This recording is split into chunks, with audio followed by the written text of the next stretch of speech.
Une fois que vous avez défini les champs de votre système, si vous en avez un qui est de type plusieurs lignes de texte, il se peut que vous soyez bloqué entre guillemets et que vous ne soyez pas capable de manipuler cette information par la suite. Par manipuler, je veux dire trier l'information, l'utiliser dans des champs de recherche ou effectuer des calculs dessus.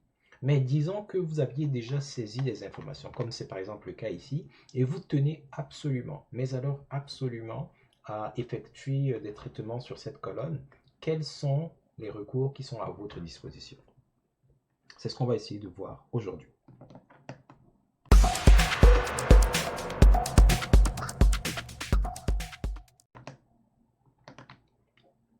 Avant d'aller plus loin, il est important de savoir que euh, par conception, euh, les champs de type plusieurs lignes de texte ne sont pas, comment dire, faits pour recevoir certains traitements. Donc, si vous décidez, si vous vous rendez compte que il vous faudra absolument les intégrer dans des traitements, peut-être pour faciliter le tri, l'utilisation ou l'application de certains calculs comme les validations ou d'autres choses, euh, il faudra vous résoudre à perdre un certain nombre de choses. Déjà, parce que la technique va consister à transformer le champ de type plusieurs lignes de texte en un champ de type une seule ligne de texte. Cette transformation s'accompagne de beaucoup de pertes d'informations parce que déjà, les champs de type plusieurs lignes de texte peuvent contenir jusqu'à 63 000 et plus caractères, alors que les champs une seule ligne de texte ne peuvent en contenir que 255. Donc tous les textes, ou plutôt les caractères que vous aviez en surplus, vont être tronqués, vont être coupés. Deuxièmement, les champs de type une seule ligne de texte n'ont aucune mise en forme, c'est du texte brut. Donc si vous aviez des choses comme les tableaux, les images, vous allez les perdre. En supposant que vous êtes d'accord, en paix avec ces sacrifices, voici ce que vous allez faire. Donc première étape, vous accédez à la liste que vous voulez manipuler. Voici notre liste par exemple. Vous accédez aux paramètres de la liste, puis vous vous dirigez vers le champ qui est de type plusieurs lignes de texte et que vous voulez manipuler par la suite. Alors, vous n'avez pas la possibilité de directement le changer, le passer de plusieurs lignes de texte à une seule ligne de texte. Alors, ce qu'il faudrait faire, c'est de vous assurer ici, dans la zone des paramètres de colonne supplémentaires, que vous êtes en mode texte brut et non texte enrichi. Texte enrichi vous permet d'appliquer le Graal italique, l'alignement, les liens hypertextes, en plus les images, les tableaux, etc., etc. Donc il faudrait d'abord passer ici en texte brut, valider. Alors le système va vous dire que vous allez perdre des informations. Rappelez-vous, nous avions des tableaux, nous avions des images, les tableaux étaient mis en forme et même à l'intérieur des simples textes, nous avions du gras, nous avions du rose ou du violet, il y avait un texte qui était un peu plus grand, etc. Donc là on va dire OK.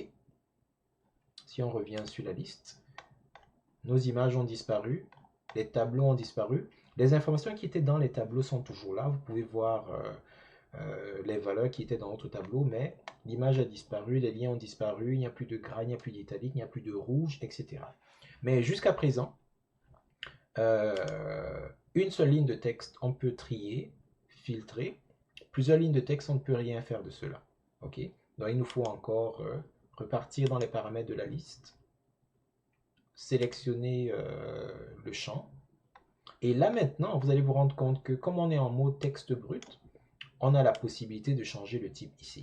Donc on peut passer de plusieurs lignes de texte à une ligne de texte, ou à choix, ou à nombre, bref, on peut faire un retour arrière. Sauf que, en le faisant, on va encore perdre de l'information. Donc si je valide,